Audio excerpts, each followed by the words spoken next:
ধরুন, আপনি ঘুম থেকে উঠে দেখলেন আপনার ঘরের দরজায় দাঁড়িয়ে একজন দেখতে হুবহু আপনার মতো। তার মুখ, চোখ, হাসি এমনকি তার মনের ভাবনাও ঠিক আপনার মতোই। সে বলে, "আমি তোমার ক্লোন।" প্রশ্ন হচ্ছে, মানুষ ক্লোন করা কি সম্ভব? আর যদি সম্ভব হয়, তাহলে এটা কি ভয়ঙ্কর নাকি আশীর্বাদ? আমরা জেনে নেই ক্লোনিং কি। ক্লোনিং মানে হচ্ছে একটি জীবন্ত প্রাণীর হুবহু কপি তৈরি করা, যার জিনগত উপাদান বা ডিএনএ হুবহু একদমই আমাদের এই পৃথিবীতে প্রাকৃতিকভাবেও ক্লোন হয়ে থাকে। যেমন একই ডিমের যমজ শিশু, ব্যাকটেরিয়ার কোষ বিভাজন, কিছু প্রাণী নিজেদের কপি করে বংশবৃদ্ধি করে। কিন্তু মানুষকে কৃত্রিমভাবে ক্লোন করা, সেটা অনেক জটিল, অনেক ভয়াবহ প্রশ্নের জন্ম দেয় এই ক্লোনিং। ১৯৫০ দশক, ব্যাঙের কোষ ক্লোন করে বিজ্ঞানীরা প্রথম সাফল্য পান।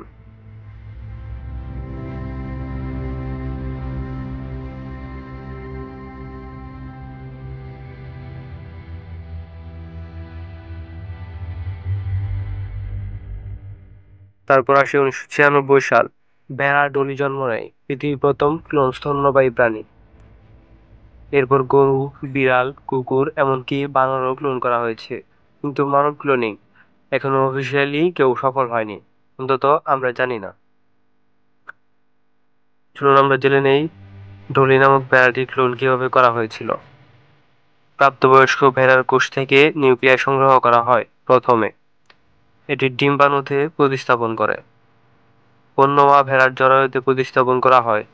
জন্ম নেয় ডলি, যার জিন পুরোটাই সেই প্রথম ভেড়ার কপি। কিন্তু ডলির কোষ ছিল বয়স্ক, ফলে সে অল্প বয়সেই মারা যায়।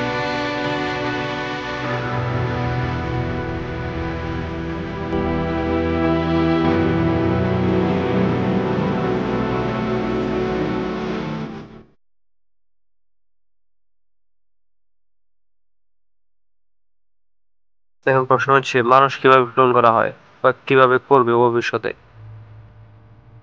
থিওরিটিক্যালি সম্ভব, কারণ আমাদের ডিএনএ তো সংগ্রহযোগ্য।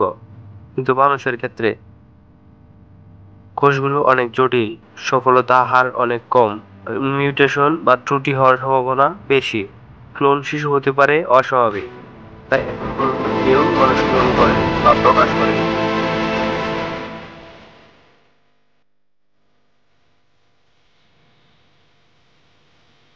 মানব ক্লোনিং দুই রকম: রিপ্রোডাক্টিভ ক্লোনিং, পুরো মানুষ ক্লোন করা; থেরাপিউটিক ক্লোনিং, অঙ্গ বা টিস্যু ক্লোন করে চিকিৎসা ব্যবহার করা। দ্বিতীয়টি নিয়েই এখন গবেষণা চলছে। ভবিষ্যতে হয়তো কিডনি, হার্ট, লিভার সবই ক্লোন করে প্রতিস্থাপন করা হবে। এই ক্লোনিং এ বিশেষ করে নীতিগত ও ধর্মীয় বিভিন্ন সমস্যা দেখা দেয়। প্রশ্ন আসে, ক্লোন কি আলাদা মানুষ হবে? আর কি নাগরিক অধিকার থাকবে? আপনি মারা গেলে ক্লোন কি আপনার জায়গা নিতে পারবে? ইসলাম, খ্রিস্টান, হিন্দু সব ধর্মেই মানব ক্লোনিংকে ভয়ঙ্কর অপরাধ হিসেবে ধরা হয়, কারণ এতে ঈশ্বরের সৃষ্টিকর্মে হস্তক্ষেপ করা হয়। এখন প্রশ্ন হচ্ছে, আইন ক্লোনিংকে কতটুকু গুরুত্ব দেয় বা আইন কি এই ক্লোনিং এ অনুমতি দেয় কিনা? জাতিসংঘ ২০০৫ সালে মানব ক্লোনিং নিষিদ্ধ ঘোষণা করে। ইউরোপ, আমেরিকা, ভারত, বাংলাদেশ অনেক দেশেই এটি বেআইনি। কিন্তু চীন ও রাশিয়ার কিছু গবেষণাগারে সীমিত গবেষণার অনুমতি রয়েছে।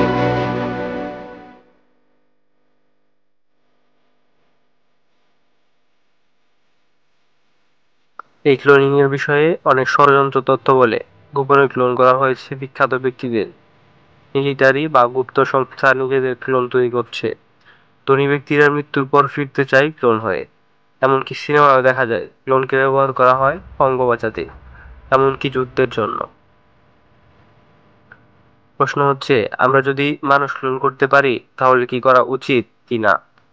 যদি কেউ শুধু তার মায়ের জন্য একটি ছেলে বানাতে চায়, সেটা কি গ্রহণযোগ্য কিনা? ২০৫০ সালের মধ্যে বিজ্ঞানীরা বিশ্বাস করেন থেরাপিউটিক ক্লোনিং হবে নিয়মিত। হার্ট, কিডনি এসব কৃত্রিমভাবে তৈরি হবে, স্টেম সেল হবে, রক্ত তৈরি হবে, এমনকি ব্রেন কোষও ক্লোন করা হতে পারে। তবে মানুষ ক্লোন সমাজ প্রস্তুত নয় এখনো। আপনি যদি জানতেন মৃত্যুর পরেও আপনি ফিরে আসতে পারবেন, আপনি কি চান ক্লোন হতে? আপনি যদি নিজের অবিকল কপি দেখতে পান কেমন লাগবে? যদি আপনার ক্লোন আপনাকে বদলে দেয়, সেটা কি ঠিক?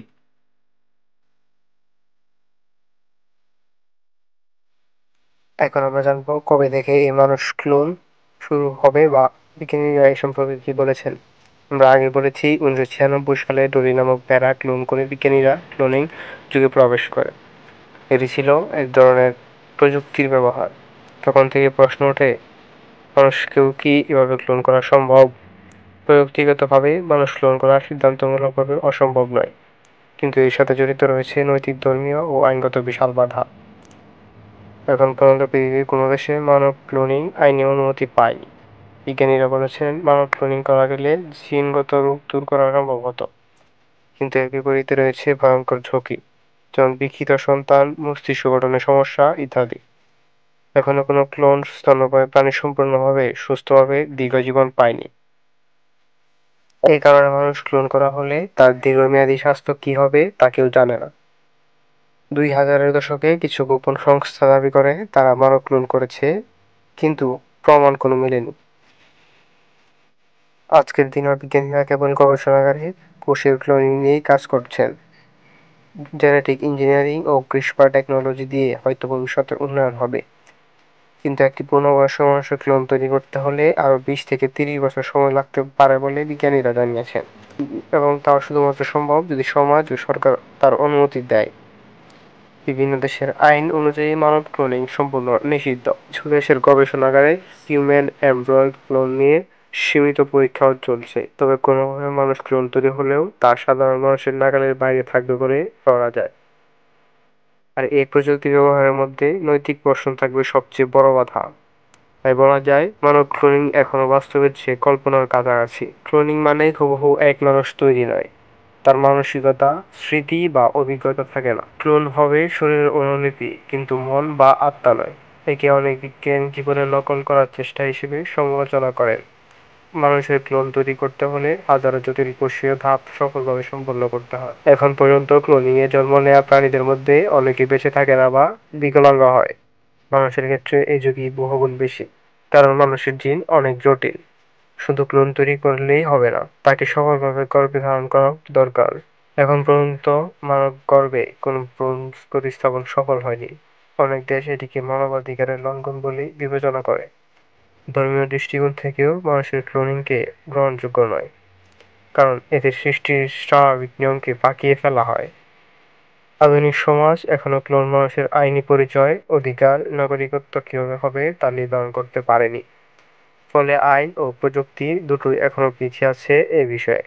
বিজ্ঞানীরা বলছেন হয়তো 2050 সালের পর মানব ক্লোনিং কিছু দেশে গবেষণামূলকভাবে শুরু করতে পারে, তবে সেটি হবে কঠোর নিয়ন্ত্রণের মধ্যে এবং সীমিত পরিসরে। অনেক প্রযুক্তি যেমন জিনোম এডিটিং, এআই মেডিসিন এখনো ক্লোনিং এর বিকল্প হিসেবেই কাজ করছে। মানুষ ক্লোন করা গেলেও তা হয়তো সমাজে কখনো স্বাভাবিকভাবে গ্রহণযোগ্য হবে না। তবে সিনেমা বা কল্পবিজ্ঞানে যেভাবে দেখানো হয় তা হয়তো আর 50 বছরে সম্ভব নয়। তাই বলা যায় মানুষ ক্লোন করার সম্ভাবনা থাকলেও তা বাস্তবায়নে এখনো অনেক দূর। আর ক্লোনিং যদি সত্যি হয় তাহলে হবে ওই 1-2 শতাব্দীর সবচেয়ে বিতর্কিত বৈজ্ঞানিক ঘটনা, যা এর আগে কখনো ঘটেনি। ভিডিওটি ভালো লাগলে অবশ্যই লাইক, সাবস্ক্রাইব এবং কমেন্ট করতে ভুলবেন না। আমার এমন ভিডিও পেতে অবশ্যই এই চ্যানেলটি সাবস্ক্রাইব করে রাখুন এবং পরবর্তী ভিডিওর জন্য অপেক্ষা করুন। সবাই ভালো থাকবেন, সুস্থ থাকবেন। আল্লাহ হাফিজ।